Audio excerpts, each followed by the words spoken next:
Very good afternoon to you,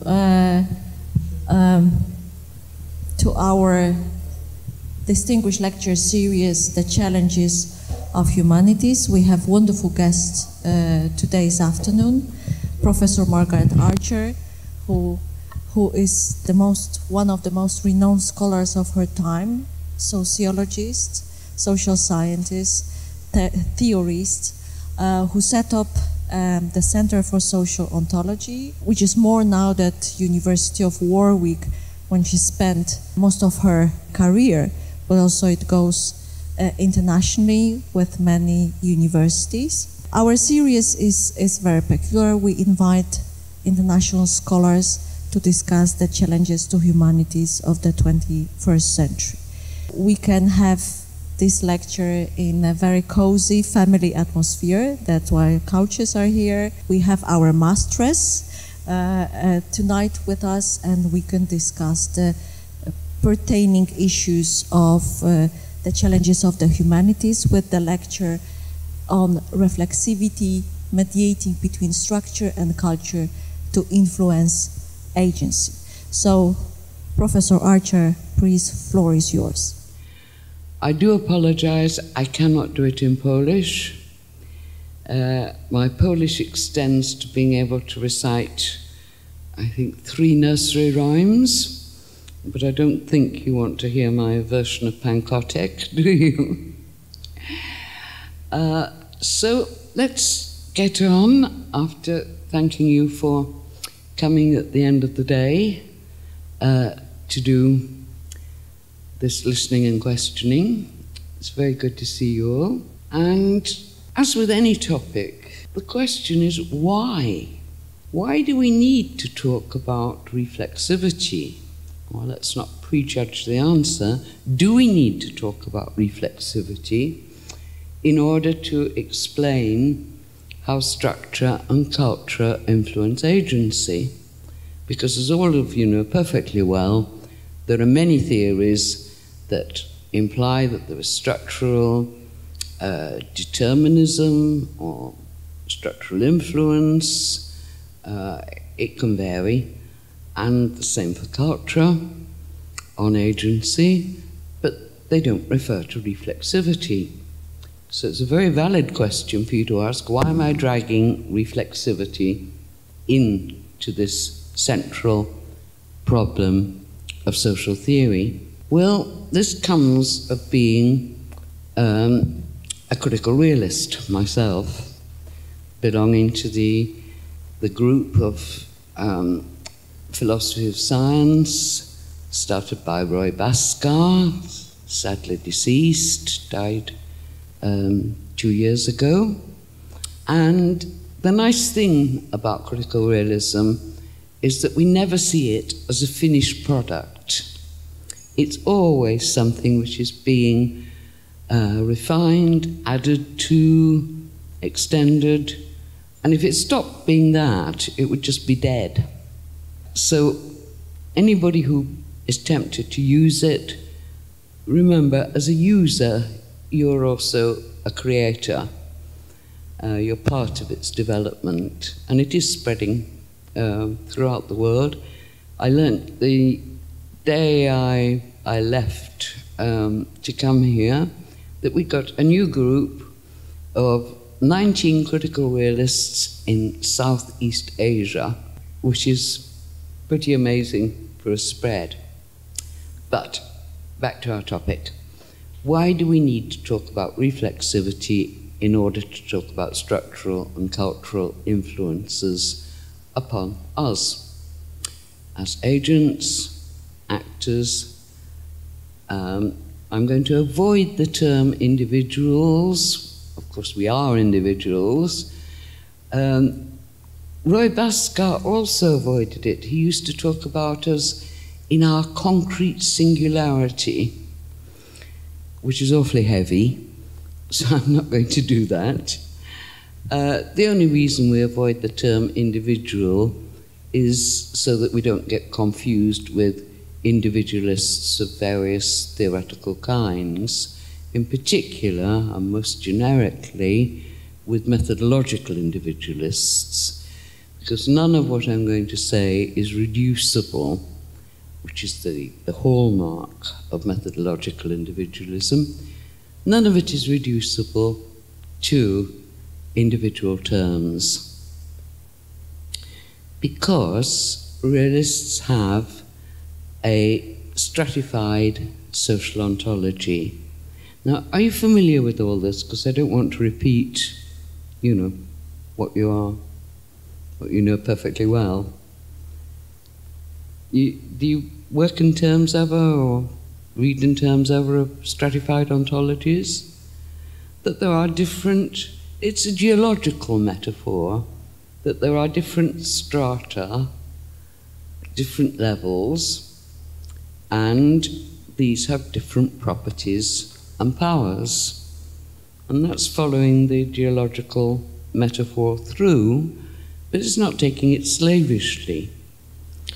All we're saying in this connection, which is perhaps the most serious connection in social theorizing, is that the properties of social structures and cultures are things into which all of us and any human being at any time, we are born into them.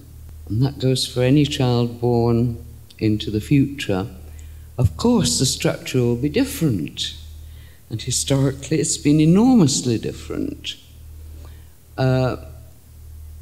Particularly in looking around, I guess most of you would be counted as millennials, would you not? At least you came to consciousness in the new millennium, and that means that the structures and cultures that you were born into, and they can be different depending on where you were born. I'm not assuming you were all born in Warsaw or its suburbs, or even Poland itself. You could have been born anywhere. But you would have been born into a structure and into a culture, or more likely, because there are always pluralities of culture, even in tribes.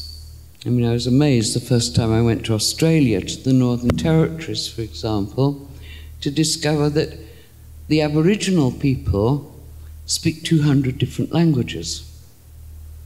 Now, they can understand one another, but even linguistically, their culture is different. And just like differences in between European languages, there's some things you can say in one that you can't say in another, or some things you can say better in one than you can in another. So we cannot get away from the fact that agents, and therefore their actions, always are contextualized. There is no such thing as decontextualized action. You may not be terribly aware as I am as a stranger, about the context that makes us have this talk, this recording, this video of the slides, without all sorts of structural things happening. This particular interdisciplinary doctoral school, having been founded, having been funded, having recruited, having graduates, faculties, and all those parts of the context that you can't see, the meetings, decision-making meetings that take place, the hierarchy of administrative, bureaucratic control that exists. And that's before we get to talking about the building, which I gather used to be something quite other than this school. All of these are part of the context which enables this action to take place. This little segment of 1 hour, 1.5 hours interaction to take place. All of it's necessary. Things like structures and cultures have properties and powers that are quite different from those that we have as human beings. Structures can be centralized, as your educational system is as a whole, or they can be decentralized, as the Danish system is, for example, as the British system used to be, as in a sense, because it's federal, the United States doesn't have a single educational system. They vary from state to state, and they even vary from one part of a city to another part. I've sat through endless boring evenings, well, boring to me, while American colleagues had discussed the whole question of moving house. And what is their main motive in moving house? To get their kids into a catchment area for a school which is, in their view, the best school for them to go to. And that's something that happens when the curriculum is not standardized. The teachers may be certified from very different institutions, and some get regarded as better schools than others. So structures can have these properties, but we can't. Conversely, we have our own personal powers, one of which is that we can be reflexive. We can think about structures and cultures. They can't think about us. They can do things to us, overheaters, freezers, etc. But they can't be reflexive about it. We can about our environment. We can say we don't like a particular lecture theatre. We don't like the acoustics, we don't like the seats, anything else you can think of that you don't like.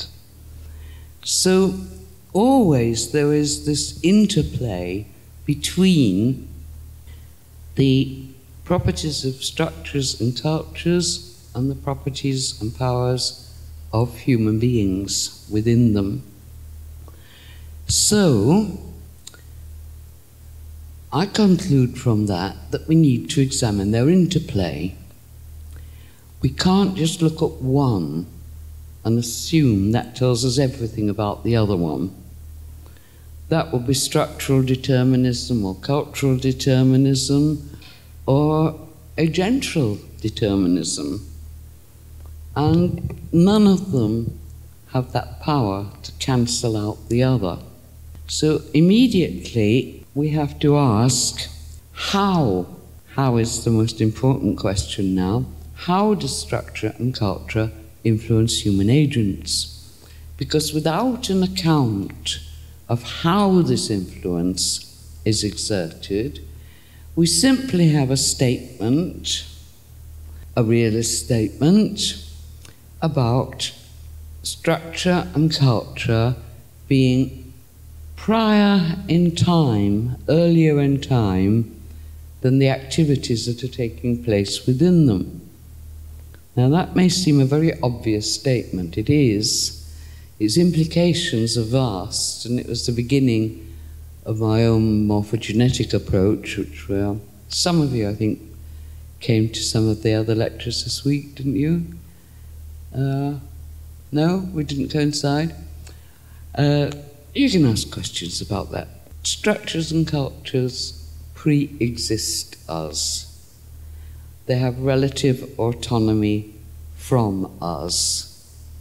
There are all sorts of things you can change in society, but there's some things about material culture in particular, just using that as an example, that you can't change.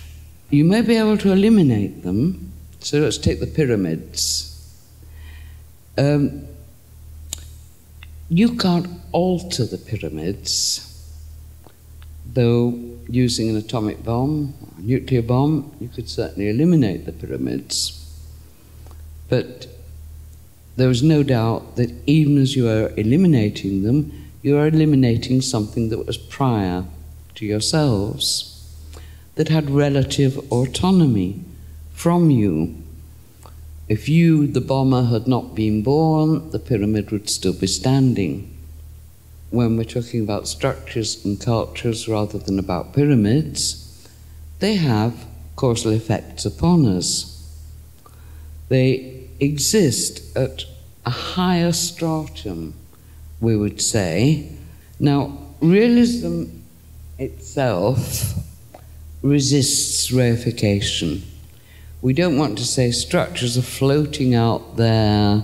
There are cultures. This is particularly true of Foucault and discourse analysis. A discourse, where did it come from? Well, you don't get an account, a historical account of where it came from. And where does it exist? Between one another is the best answer we get there, which doesn't help very much. There's a strong tendency, of course, in the neo-Marxist tradition to reify structures. That structures are something that exist without any human mediation.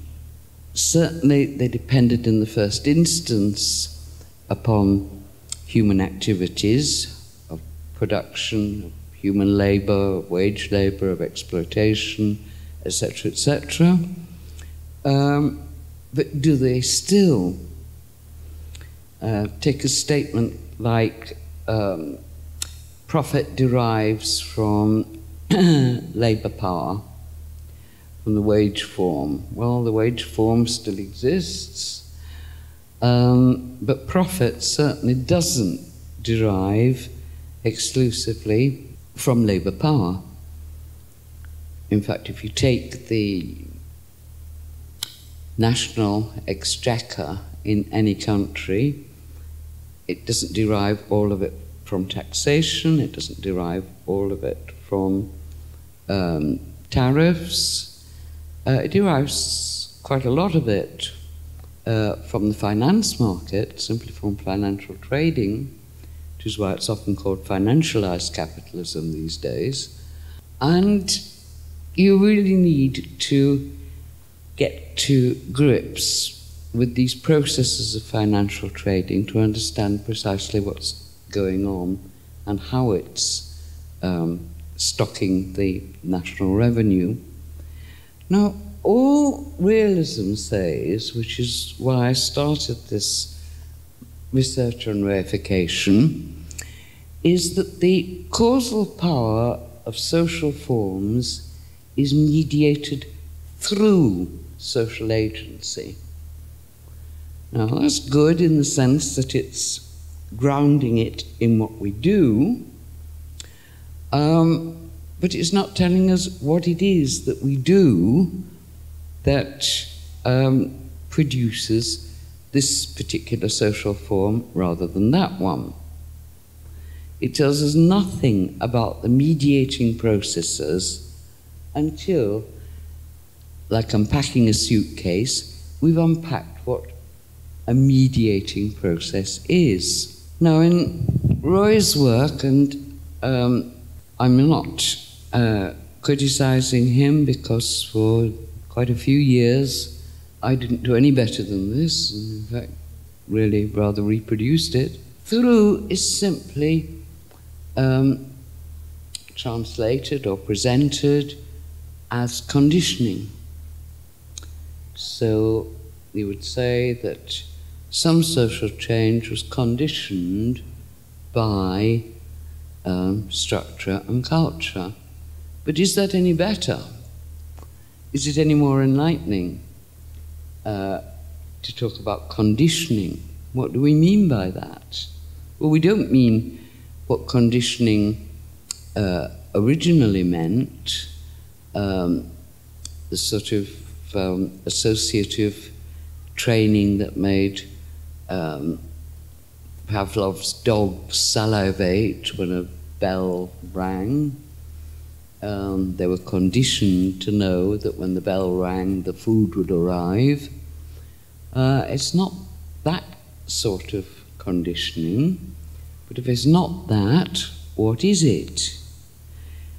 Well, I think if one, sits a couple of nights running looking at where this word is used and how it's used, you quickly come to the conclusion that it's just a way of avoiding using the word determinism or determination. It's meant to be gentler than that. But how? Why? And still, what is going on the conditioning? Now, if you look at, this is just a reproduction of Bhaskara's transformational model of social action. So you have some sort of action, doesn't matter what, child-rearing practices, let's say, that has been reproduced over time, and from 1 to 2 it continues to be so. That big black arrow shows you something about what structurally is conditioning those child-rearing practices. So it may be something as simple as being able to say, well, they're learning their future trades through copying their parents, or one of their parents, because usually there'll be a sexual division of labour involved. And that, if that is the case, you will get little herdsmen and little girl weavers learning from their fathers and mothers respectively what kind of production will characterize that particular tribe, settlement, or whatever it may be. And then it gets very, very vague indeed. That gets you to T3. But what about T4? Now, you see, if you follow that arrow up, that last arrow upwards, you get either reproduction or transformation. Well, it makes a terrific difference which of the two you do get in a particular society. Do we go on doing the same things and expect our kids to do the same things as we did when we were kids, or has everything been transformed? Well, you know from your lifetimes that things have been transformed. So many things that you rely on from day to day, the mobile phone, the computer, the laptop, what do you call it, the microwave oven. All of these came onto the market in your lifetimes. So we're dealing, if this is what we're looking at, why were these scientific innovations made? Why were they marketed? And why have you become dependent upon them? Why have the rest of us struggled to keep up with your millennial generation? Why do we usually have to ask a 5-year-old how to work a new mobile phone? But we do. So a lot of transformation. Well, what makes the difference between reproduction and transformation? It's a question that Pierre Bourdieu never answered. He assumed that everything was reproduction, hence the title of his second book in 1966, which is simply called Reproduction. So he began life, Bourdieu, as an anthropologist. That's what his doctoral thesis was on. I worked with him, and my interpretation is that he really remained an anthropologist throughout his life, whatever the Americans have now made of him. So let's press on a bit to see what's wrong or unhelpful about talking simply about conditioning and about it depending upon two sets of properties and powers. Let's just make these a bit more specific. So the first property and power that we'd want to look at is how structural and cultural properties impinge upon agents. Now, it's not obvious how, even if I made that descriptive statement a couple of minutes ago, that people learn their trades through copying their parents. Well, how do they copy them?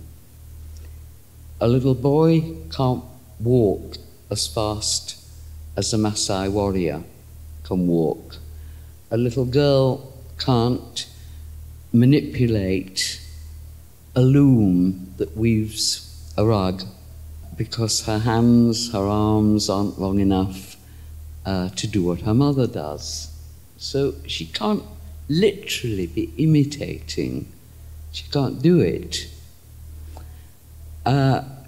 It's that type of practical problem that impingement raises. How do they impinge?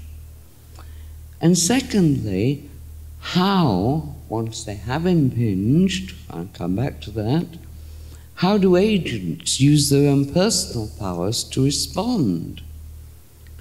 Because suppose the little girl who's supposed to be learning how to weave a carpet hates the whole dusty business. Her hands get sore, her fingers get blistered. She says, I don't want to do this, and so she has a tantrum. What happens next? Well, we need to look at these two in interaction with one another.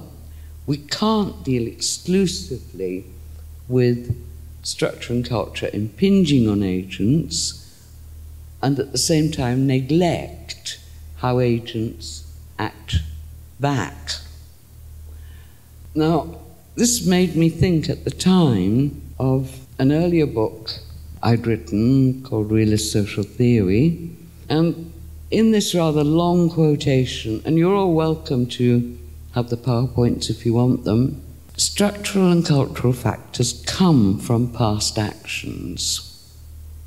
That's fine. That's what Bhaskar said. They are deposited in the form of current situations. That's what I said right at the start. We wouldn't be sitting here without all these structural and cultural things having gone on.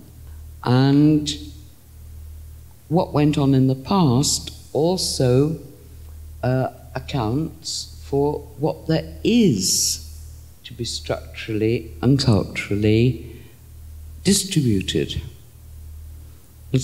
A simple definition of a structure is the distribution of society's scarce resources.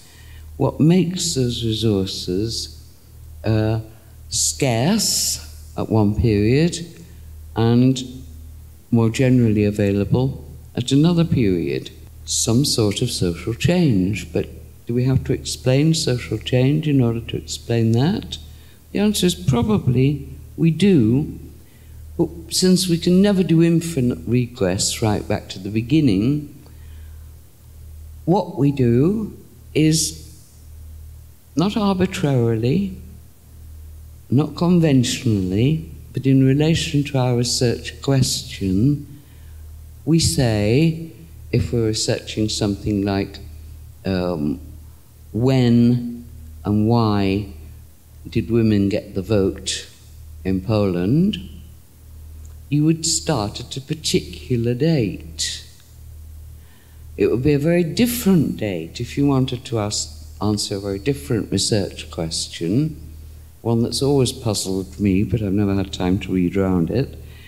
Why in the 12th century did Poland have an elected monarchy? It's a rarity throughout the world to elect your monarch. How did this come about? It's past interaction that deals with what roles are available in society at G1, wherever that is situated historically. And it's the nature of the positions that are available that determines the proportion of available jobs. And countries like, well, I think Greece is probably one of the worst off at the moment. There are simply not enough jobs for the young population, so the under 35s struggling to find work, and a lot of them are unemployed. This has knock-on effects for things like family living, that a lot of, doesn't matter about the sexes, a lot of young people aged 30 to 35 are still living with their parents. Now, this is a strange, and in some ways it's going backwards in time to when, 3 generations or even 4 generations would live together in a rural setting, but the proportion of positions available for wage-earning employment has huge effects upon all sorts of things, like when people get married, they get married later and later. When they have their first child in Europe, they do that later and later, and so on and so forth. Along with those positions, some, of course, are more advantageous than others.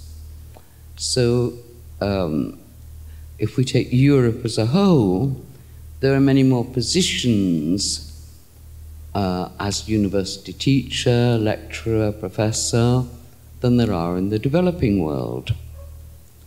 So that's a sort of advantage for us. There are disadvantages that go with living in the developed, so-called developed world. We have more air pollution, our fault. We cause it, but we suffer from it too. We have more sea pollution, etc., etc. We also have some institutions that exist here that don't exist elsewhere. We have things like national educational systems, which are actually quite a novelty. Not too many of them existed 200 years ago. Probably Denmark had one. Britain certainly didn't have one. France was busy acquiring one under Napoleon, and so on and so forth. And the institutions that develop have relationships between one another. And these can be ones of compatibility or incompatibility. It's very important which is the case, and whether they are of assistance to one another or obstruction to one another, and so on and so forth. So situations are objectively defined for the actors who try to do various things within them. Now, look at this couple of old people borrowed from Google for strictly educational purposes. Now, let's assume something we can't know, that this is an old married couple, that they are retired, they're living on a state pension somewhere or other, doesn't matter where. But their pensions are fixed. They're not linked to the GDP, gross domestic product, or gross national product, whichever one you use most readily here. And so along comes inflation. We won't go into a scenario that produces inflation. You all know it. The value of money falls, the price of goods goes up. And the one generalization you can make about this old couple is that they are worse off financially. Their money doesn't go as far as it did. They can buy less. That's the only thing you can say from having characterized them objectively, that they are living under the structural constraint of having money that buys less than it did last year or when they received their pension. And that is an ontological statement. It's a statement about reality. It doesn't depend upon their subjectivity, upon their understanding. In fact, it was quite amusing in Britain when we went from a duodecimal currency to decimalisation of the pounds and the pence, because a lot of people misunderstood this and said this is a trick. It's a trick to make us worse off. And the reason why our money doesn't go as far as it did was because we're now working with decimal currency. Well, that might just have been true, absolutely at the margins, that coinage was rounded up. But it was, one of those 0.01 sorts of differences.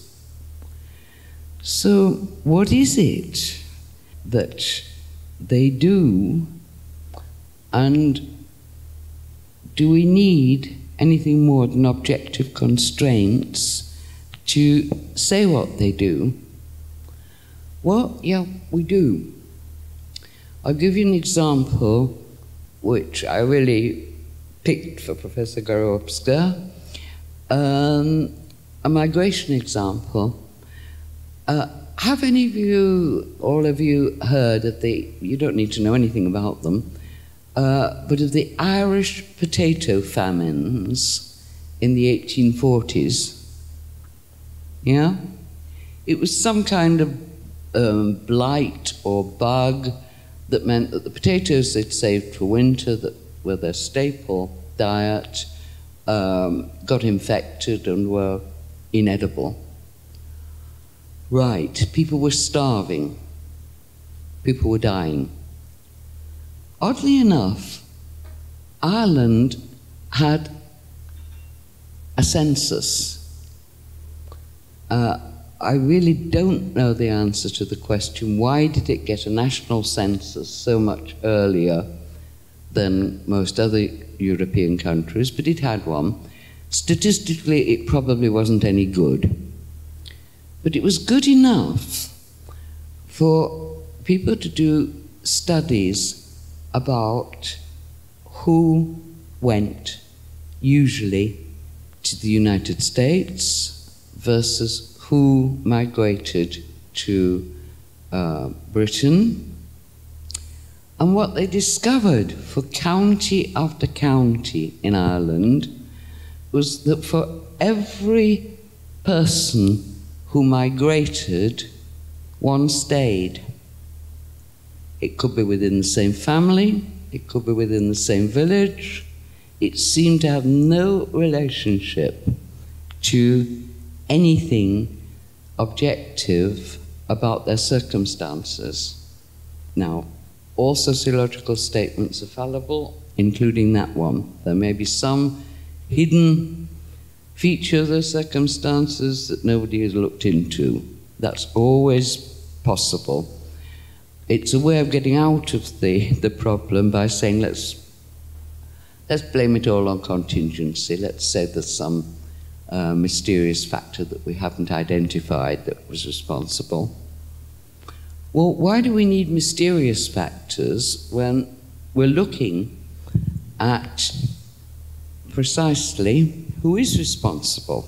This couple and their subjectivity. And this is where we get to reflexivity. Now, many people who've looked at hungry pensioners suffering under inflation have given what I call third-person accounts of this. That is, they have said, as the investigator, I will tell you what subjectively they are doing. It's an incredibly arrogant position to take. It also assumes that all actors respond to the same circumstances in the same way, which is untrue. What the third-person account acts, or the two-stage model, it doesn't go wrong at the first stage. Structural and cultural properties objectively shape situations for agents and exercise constraints and enablements over them. Fine. But in relation to what? Because a constraint needs something to constrain, an enablement needs something that it enables. What are we talking about? Well, some of the social policy investigators said, well, it's obvious, isn't it? Unfortunately, in social sciences, nothing is obvious. It's obvious, they said, that they will have to cut down on basics. They will have to trade off heating against eating. That's what they'll do. Well, is it? Suppose, go back to our old people, they have grown-up children. Those children have produced grandchildren. And this old couple are very, very attached to their own children and would very much like to play a part in the lives of their grandchildren.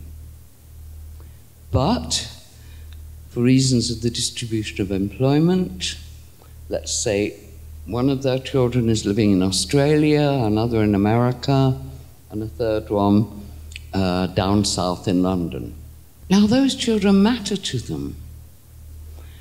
The investigator may say having a landline, having a telephone, is an extraordinary, expensive luxury.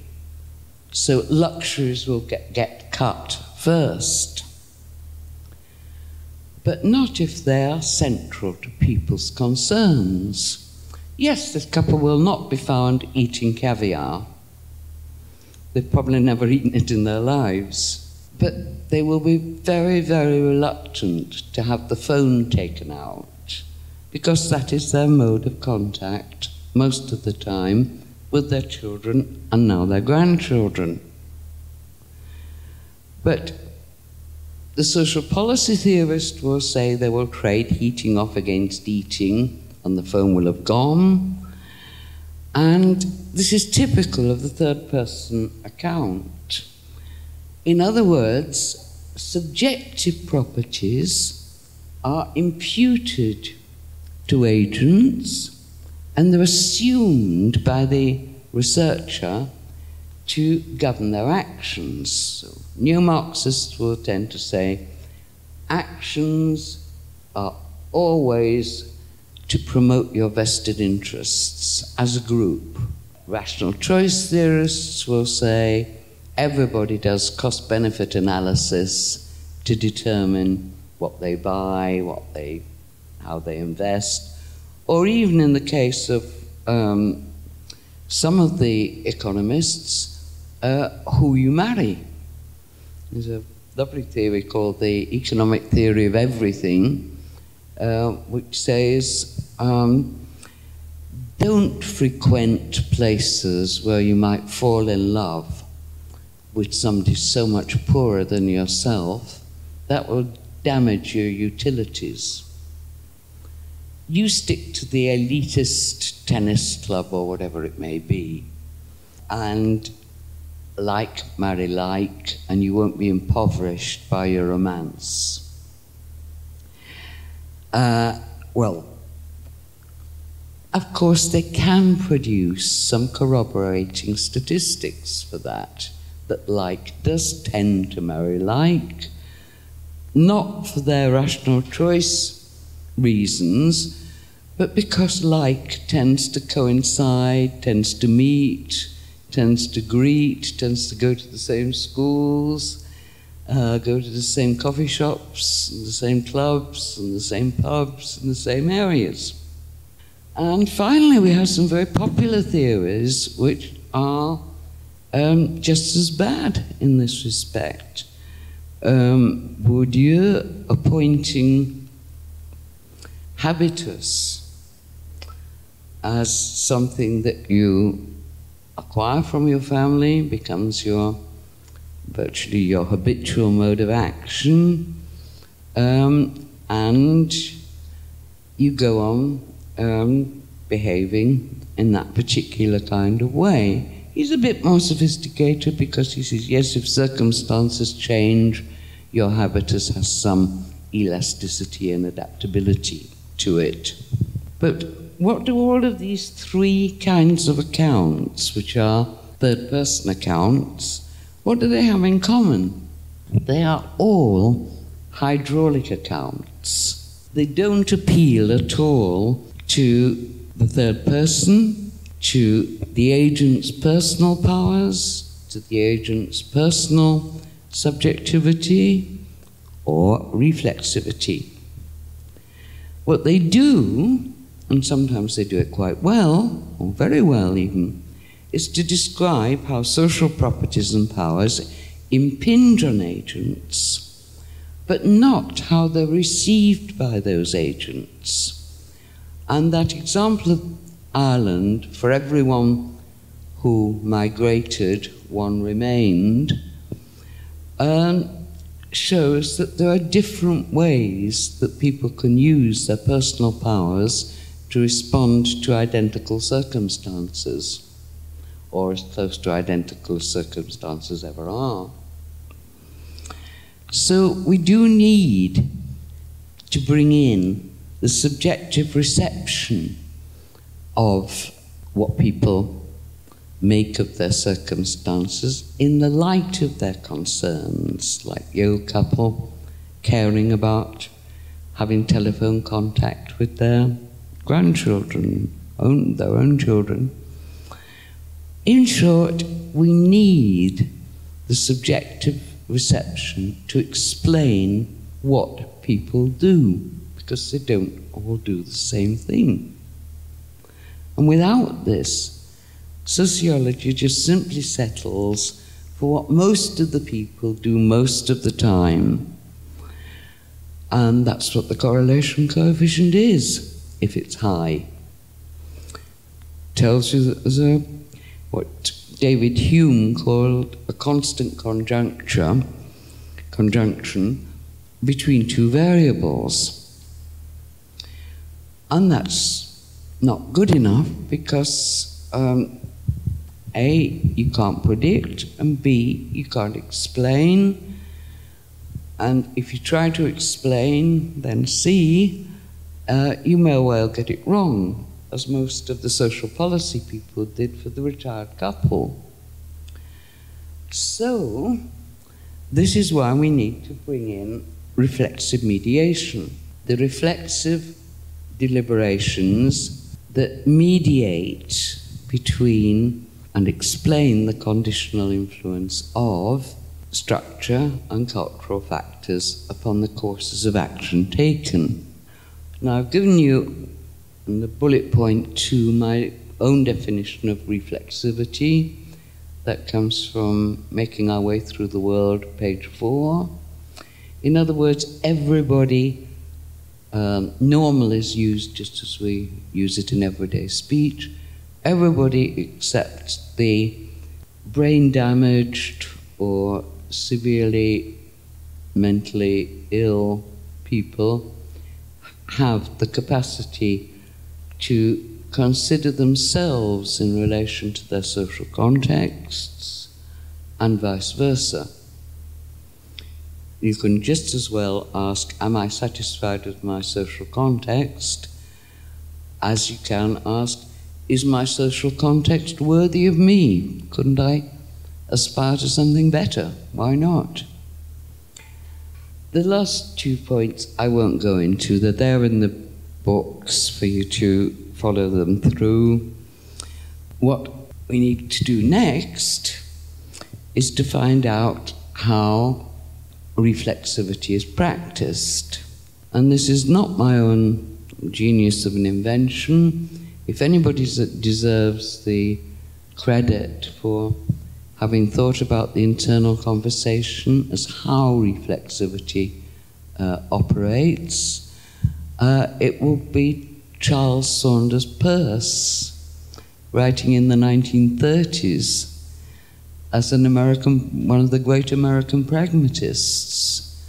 It's always a puzzle to me why on earth, since the inner conversation, as he called it, I merely called it the internal, not to make a distinction in content, but to distinguish his use from my use in case his ghost didn't like it. So the argument in both cases is that the internal conversation that we have is responsible ultimately for defining, firstly, what matters to us. It's a very important title of a book by Andrew Sayre.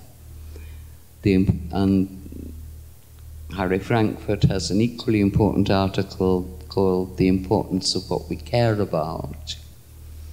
So that's all I mean by concerns. There's nothing special or technical about it.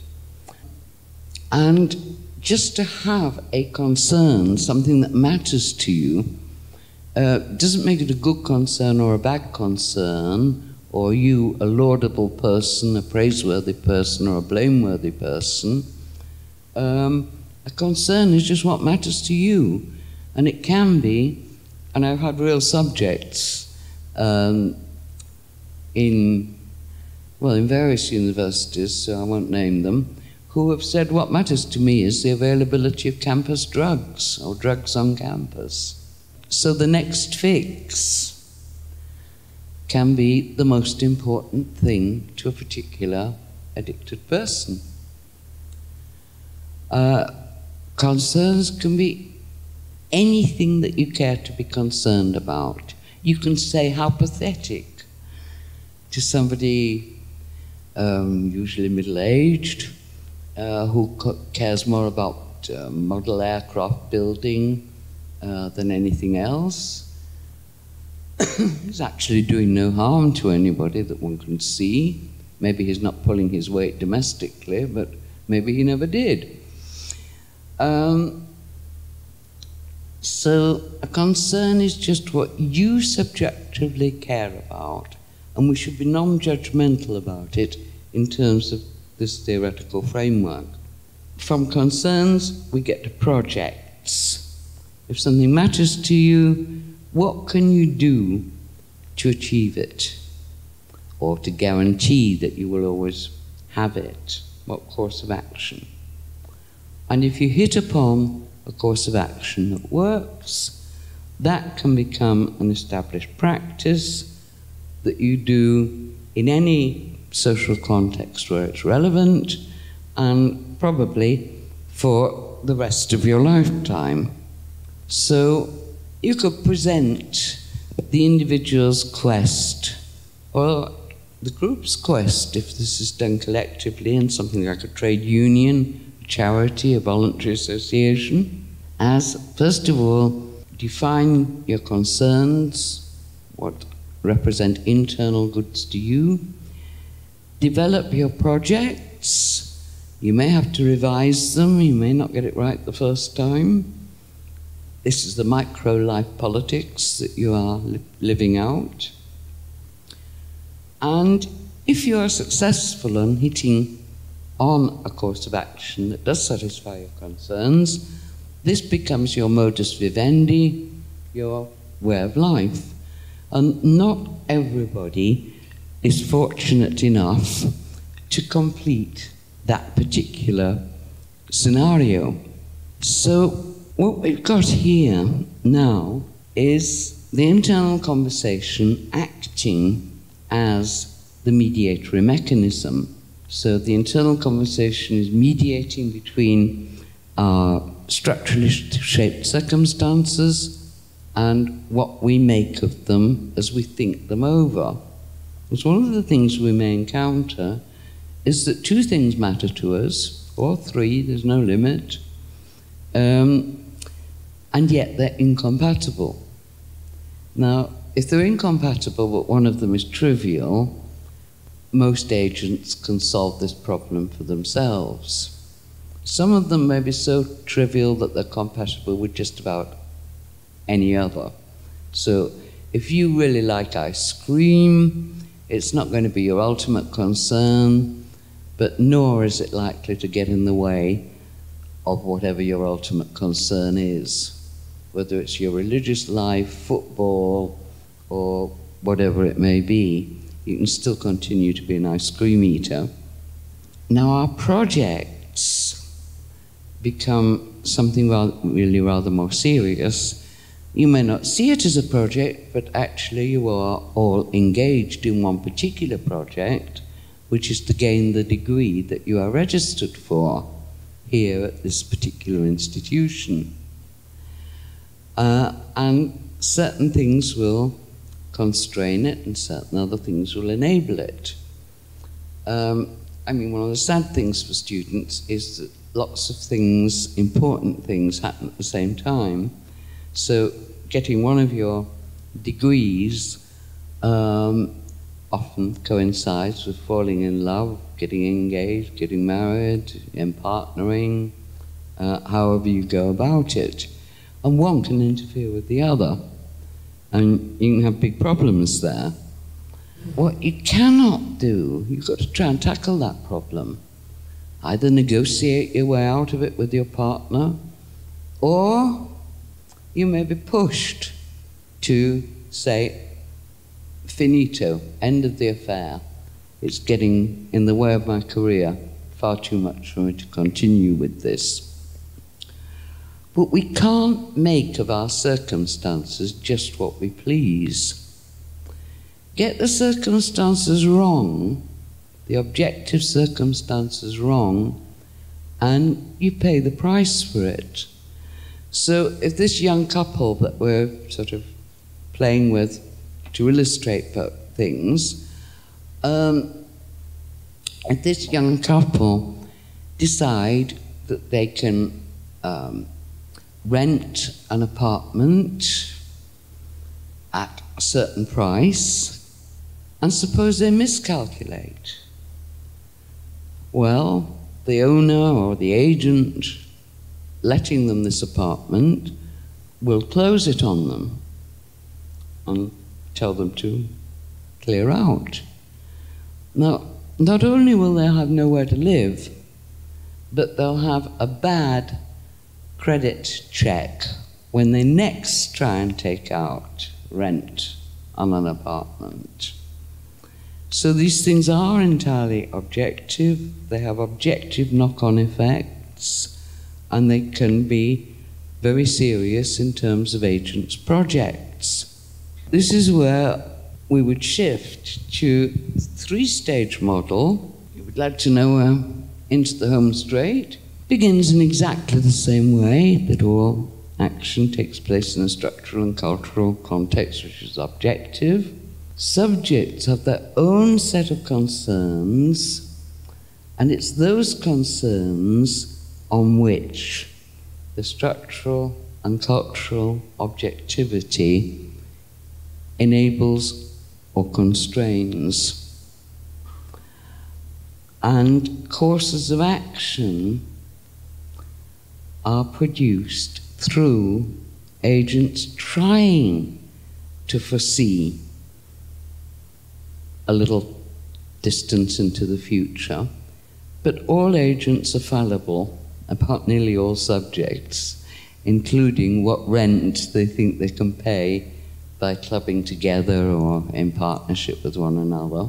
So it's those courses of action that they reflexively deliberate about, and they may share this in external conversation, that determine what they actually do in particular circumstances.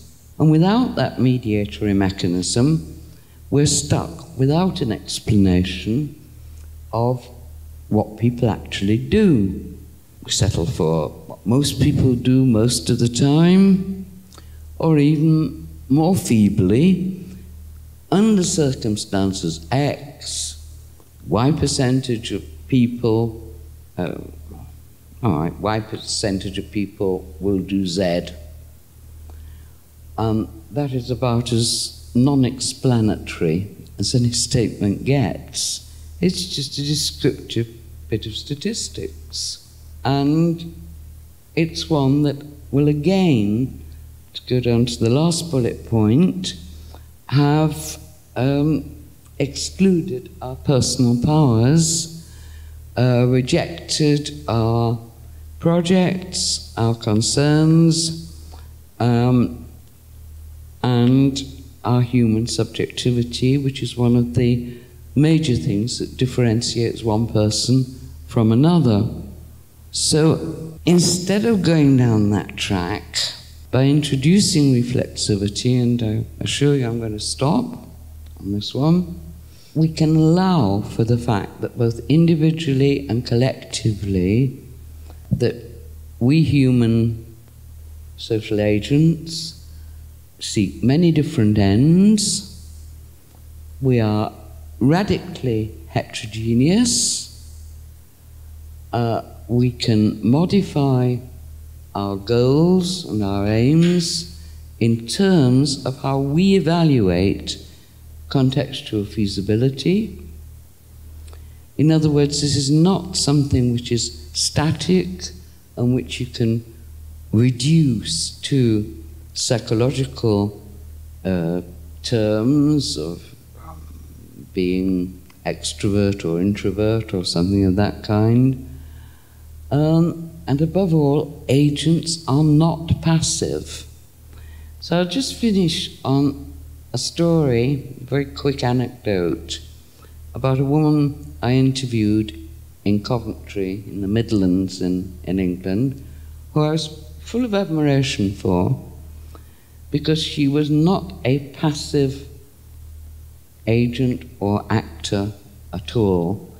She had begun life saying, working class background, she began life saying to her father and mother, I want to be a nurse.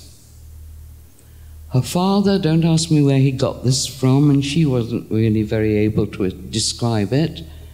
He thought nurses was something servile.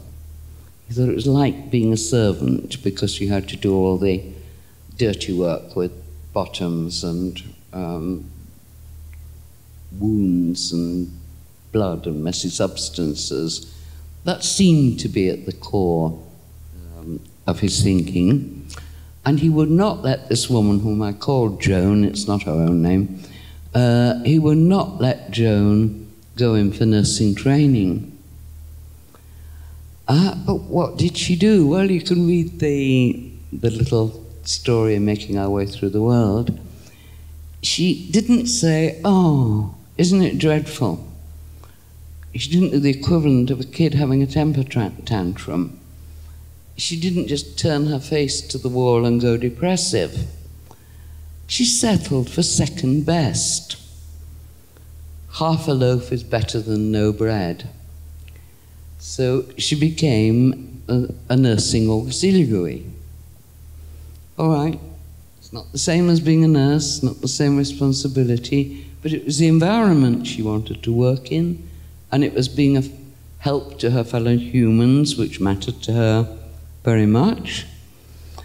And although all our choices are fallible, I'm finishing on this happy story, she didn't, win fame, fortune, or anything, but she lived a happy life, feeling fulfilled, doing what mattered to her, marrying a chap who was willing to support her in this and in fostering, as time went on.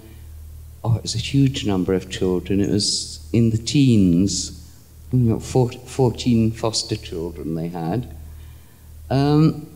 And all people who start off all such projects through reflexive deliberation are doing something that they think they can pull off.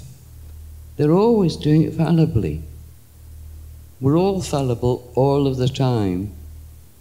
I mean, one day I will start a lecture and probably have a stroke in the middle of it. You never bank on that sort of thing, do you? But it can happen. So, in short, the moral of this talk, which I'm sorry has gone on rather too long, without allowing for reflexivity, we can't explain what people actually do and that they really are active agents, even though they may be severely, structurally, and culturally constrained. They will also be enabled to some extent. Thank you for being so patient, and thank you for your attention. Listening to you, I began to wonder, obviously, if we do quantitative studies and say, you know, wage X pushes people to migrate, and if it's above wage Y, then they don't, then there is no reflexivity in it. But in qualitative studies, when we do interviews, we always allow some reflexivity on the part of the person we're interviewing. We ask them why they did something and, you know, want the whole story. So does this guarantee that we are in fact allowing for reflexivity, or there's more to it and we could fail still? You are certainly allowing for it. And it would enable your group of researchers, let's assume you have a research team, to explain one of the really puzzling things about the latest wave of Syrian refugees, migrants, that when journalists went out to interview some of them, and they'd already spent 5-7 months on the road, some of them were saying, I want to go home, I want to go back. Not all of them, certainly. Some wanted to push on. But this is back to that Irish question, for everyone that stayed, one went. Why does some want to push on, even though they know about the jungle at Calais and the razor wire and across the Hungarian border and so on and so forth? But, so that's good. You could account for that, and you could introduce the circumstantials that mattered to those people that were involved. Maybe somebody had lost a child that they were carrying when they started the journey and just thought this is leading to further misery. Maybe somebody was thinking, yes, I can leave grandmother behind, thinking that somebody in particular would look after her, and then they learn from talking to other people that this hasn't happened, and they feel guilty. What you couldn't do is to show how the mode of reflexivity that people practice varies quite considerably and makes quite a big difference about the terms in which people do their reflections. But there would be nothing to stop you adding that on if you wanted to, if you thought there was mileage in it. And this is what you've been using the Iconi to. It's a very simple device, it's only 13 questions. It enables you very crudely to assign people to these categories or to a mixture of them. Most of us are a mixture of them. And then do some more explaining. But it will show you different trajectories that they're likely to take. You could, if you wanted to, link up with other methodologies. It's all mixed methods. But you could link up with probability theory, for example, or network theory. And there'd be no problem at all in that. What is happening with our reflexivity in the digital world we are nested in? Every day we are overwhelmed with emails, messenger messages, text messages, all this digital world around us, and we need to instantly answer to that. What's your answer to the question, what is happening in such a conditionings? What is happening with our reflexivity? It's a very interesting question, and it would lead to a very interesting piece of research. There's lots of quasi-journalism talks about digital smog, digital surfeit, digital obesity, being digitally overwhelmed, loads of that stuff. But I would say reflexively, we develop our own strategies. In other words, our own practices of how best to deal with that. Now, these practices may differ enormously between people. Let me tell you what mine are, in exactly the same circumstances, probably as close as people's circumstances get. In other words, we do the same job, we do research, we run a department, and we have family responsibilities. You don't get much closer than that. I get my job satisfaction straight away by pressing the Dell button and getting rid of all the commercial rubbish. And that shrinks it by about half. It doesn't feel half so bad when you've got it down to 50%. Then I go qualitative, mentally, this is. I say, does this need answering today? They don't all. Not only am I asking myself and giving a fallible answer, does it need answering today, meaning he or she who has sent it, but being evaluative at the same time, because, you know, all social theorizing is value-laden. Some people have this terrible thing, they have it in conversation too, of thinking that what they want, what they need, is top priority of everybody's tree. No, there are clamoring people, I want. They're as bad as these terrible children in supermarkets saying, you know, I want some more sweets, I want, and I'll scream if I don't get them. But no, we consider them. Some, and I may be wrong about the moral importance I assign to them, but after all, it's a message from someone to me, so since I'm supposed to reply to it, who else is supposed to evaluate it? So I don't feel this is judgmentally unjustified or anything. But unless we develop reflexive tactics like that, if it's just, there's another message in, must do something about it, but it's just, you know, Google or Yahoo or the latest train company that we got on a train to, telling us to take another day out. Unless we make these distinctions and just get them out of our way, life would become impossible. But we don't. And we don't do this with people either. And that's another interesting research project.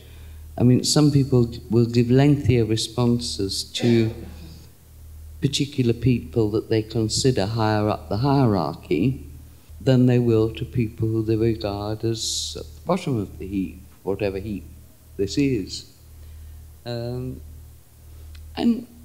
these patterns are detectable, but they're detectable through lengthy interviews that you'll probably do, things like color coding it, and so on.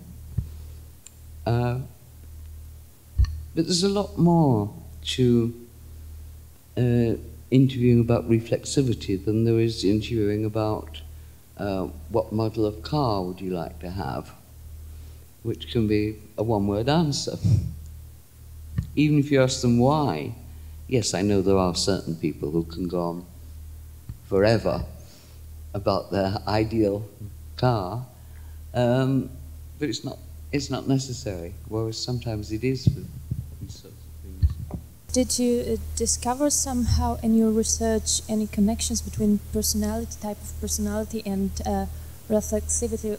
Like, for example, personality becomes more stable during the lifetime, and do we know anything about reflexivity dynamics through the lifetime? I'm a bit suspicious about personal psychology and people being classified as, you know, this, that, and the other, introverts, extroverts, nocturnal, diurnal. There are so many ways that you can classify people psychologically. It's a perfectly valid question, and there may be an interesting connection there, but it's not something I've explored or am terribly tempted to explore. One of the interesting findings, which isn't really about personality, it's about sex. There's very little difference between men and women, and that surprised me enormously. But it was repeated 3 times, so in the end I said, well, surprisingly, there may be no difference in their reflexive patterns, but maybe some of the differences that are familiar to us demographically come in at the level of realization, promotion, cohabitation, and so forth and so on. But these are not personality differences, are they? So I'm sorry, can't help you there. I would like to ask about reflexivity socialization, because I'm very interested in this concept. And I'm not sure if I understand well relational goods and relational evils, because it's very important. It has very important impact on reflexivity process. If you could explain or develop your thing, how to operationalize relational goods and relational evils in research, for example. If we deal with a couple, it doesn't matter what kind of a couple they are, but make your assumption that they're producing relational goods, then they will, in all likelihood, being a couple, discuss this. And in discussing it, they're trying to establish on what kind of basis those relational goods depend, what makes one trust the other and vice versa. Why are they not suspicious of one another's behavior under certain circumstances? They can develop a form of collective reflexivity, where what they're seeking to do is identify where they have their best times and to maximize those, and to avoid the occasions that lead to their worst times when they have rows and all the rest of it. So there is a tendency for couples and small groups to pursue the things that are productive to them, probably not necessarily to anybody else that they know, and to avoid those that lead to the evils, to the aggression, to the quarrels, and so on. You can look at novels in this way. It's one way you can make great use of the novel form. I didn't want to use real people, because any story that you told would enable them to be identified.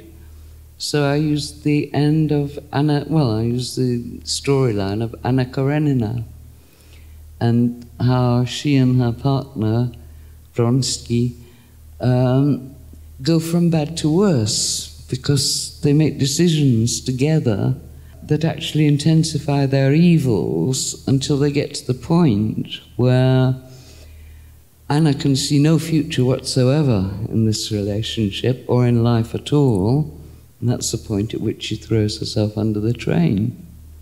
I concentrate on technologies of the self, from Foucault to modern adaptations like mobile applications and so on, and the reflexivity is very important part of the process of practices of technologies of the self.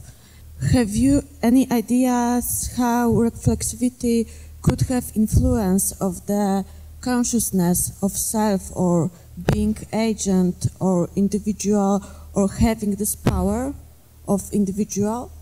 There's a book I wrote in 2000 called Being Human, and it's got a lot in there about this long period of dependency that the human infant has compared with the puppy or the kitten or some animals that can be born already impregnated. It's a pretty disgusting thought, but it happens. I think it's the shrew, however that animal translates into Polish. So during this period of dependency for the human child, and this would be something to check out with the child development psychologists, the human child is often frustrated, puzzled, discontented, curious but not allowed into the secret, and many other things. Now, what do they do under these circumstances? Well, one of the things they do is they develop a life of their own minds. And this is particularly accentuated, I'd love to have a student who would do this, among only children who haven't got a sibling to compare notes with. You know, what is going on with mother these days? You know, what's father up to? Well, if you haven't got an interlocutor like that, and you can't become a communicative reflexive, you do tend to develop your own internal reflexivity, in which you might be quite likely to become an autonomous reflexive. I've had several subjects who have been, in a sense, rejected or deserted by their main caretaker, whether it was a mother or a father or a relative. And they learn to rely more and more upon themselves, to think more and more things out for themselves, to care less and less about whether they upset other people about things like the decision on what degree they would read or what job they would take. So yes, it does have powerful effects, but I think that effect is probably grounded in that basic dependency, because some of the students in the sample were cases of people who'd walked away from home. They just found it intolerable, incomprehensible, they've been neglected, and they become in the process oddly self-confident that they could look after themselves because basically nobody else seemed willing to look after them. Kind of two theoretical stupid questions, right? One of the titles which I've noticed you presented was Reclaiming Reality. Reclaiming Reality, right? So in the context of, because I have not come across critical realism before. So from whom? From structuralists, traditional structuralists who own reality in terms of mass data, models, etc., or from, I don't know, Baudrillardians who claim that reality doesn't exist and is a simulacrum. It's a nice title, but I'd like to know who is it addressed to, reclaiming from whom. And the second concerns actually the general use of structure in your speech, because quite interestingly, in the traditional structuralism, anthropological, right, Claude Lévi-Strauss, or linguistic structuralism, structure is a deep structure. It's beneath, it's below, right? And in your speech, the structure is above, right? It's first structure, then the people.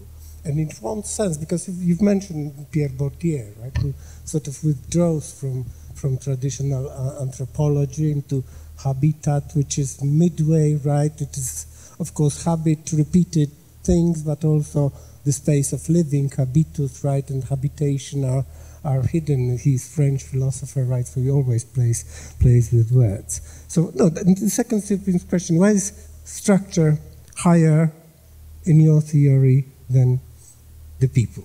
But this isn't a hierarchical relationship. Structure is only higher in a metaphorical sense, that it is emergent from what agents do together. We produce structures just as we produce cultures. But that doesn't mean they are more powerful than us just because we produce them. I mean, if I offer you apple pie tonight, I've made it, but it doesn't mean that apple pie is at a higher level than any other human being, fellow human being is. But I agree with the first remarks that you made completely. Thank you. I've got basically a few questions. I will say all of them together, and if it's needed, I will repeat. The first one is, can we generalize all these types of reflexivities in every society and culture? What I mean, can we talk about these types in the Western countries, cultures, and let's say Middle East? As you said, sex doesn't matter in most of the researchers. The other question is, from what age can we talk about reflexivity? Do children have it? From what age? And if yes, do they still build it? If it's changing within the life or not? And whether bringing up or educational type at school and by parents have any impact on the building the reflexivity? The answer to the first one seems to be yes. It doesn't matter about the cultural differences so long as you take culture into account.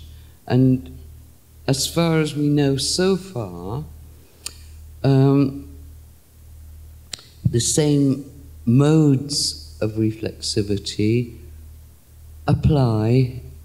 You don't have to invent a new one or cross one off because you go to another culture. So this has been done for Saudi Arabians. It's been done for just about all Europeans. It seems to make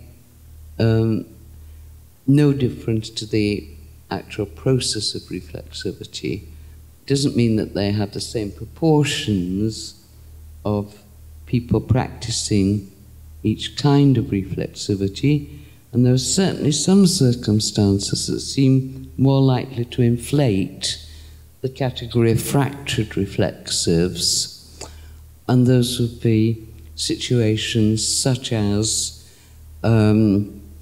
well, what's going on in Syria at the moment, what's been going on in the Ukraine for years, what's been going on in Turkey probably. There was so little stability in anything other than cruelty that it's very hard to conduct a purposeful internal conversation. Why would people get in those terrible boats to go across the Mediterranean and pay large amounts of money to do it unless they're desperate? If they're desperate, they're not in the best condition to be having a serious internal conversation with themselves. They need in some way to be able to step back a bit or get out of the line of fire. Your second question, somebody's just going to do research on this. She's got her doctorate doing it on why vegetarianism is a dominant concern for some people and how it came about, and why some of those to whom it is a dominant concern then move from being vegetarians to vegans. And now she wants to do work on the development of reflexivity in young children. We haven't got a single study yet of this.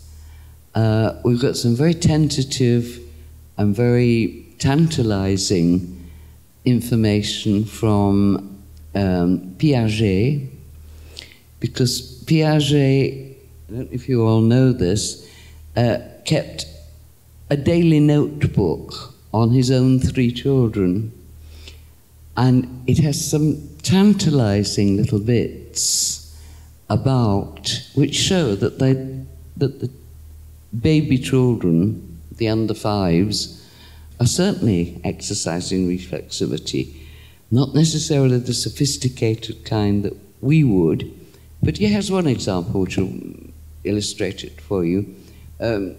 Remember the old-fashioned pocket watch that men used to have, and it's swung on a gold chain usually.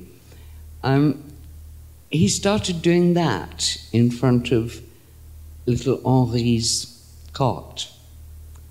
What he was interested in was actually at what age did the eyes start tracking the movement of the watch, right? And when he got that one nailed, because the answer was, you know, under a year, and their eyes are tracking, he then stayed by the cot, stayed with the watch, but he deliberately dropped it out of the Henri's line of vision down the side of the cot. And, fascinatingly, little Henri starts groping. Not effectively, he doesn't get the watch, hold it fast. There you are, Papa, you haven't fooled me. But he shows that he knows the object hasn't disappeared. He's achieved what Piaget called the conservation of matter concept, that the watch is real, it's there, whether Henri can see it himself or not. It's not something that he imagines into existence or socially constructs into existence, it's there. So clearly there is something mentally going on in Henri's little brain about this watch and where it's gone to. Now, what this is, it's pre-linguistic. That's one of the fascinating things about it. So it's not dependent upon words. In other words, him saying in his own head, where has that watch gone? Which is the thought of a 5 or 6 year old, but it's not that of a 5-month or 6-month. So it's an open field for further investigation if you're interested. All you require is patience and a supply of young babies. It was wonderful to have you here, Margaret. It was a feast, a joy, intellectual joy to discuss things which we do not reflect upon on daily basis. Yes, you forced us to think deeper, wider, through, over, in, by, upon, over, under, whatever. I can use all other descriptions, but definitely will bring lots of reflections with us home. Hope to be used also for doctoral dissertations and for our research, for our writings, for our thinkings. Best to have time for it, which we pointedly noticed.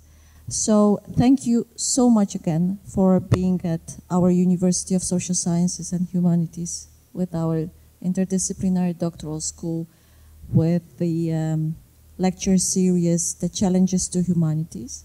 We see that there are plenty of challenges ahead of us, especially with the digital conditionings today, yeah, but not only. The changing relations, the constraints we need to face every day, but also of many opportunities. And one of our great opportunities was to have you here and to experience your theory, your ontology in real, yes, in a sense, yes, with you talking to us and sharing your thoughts and ideas with us. Thank you again.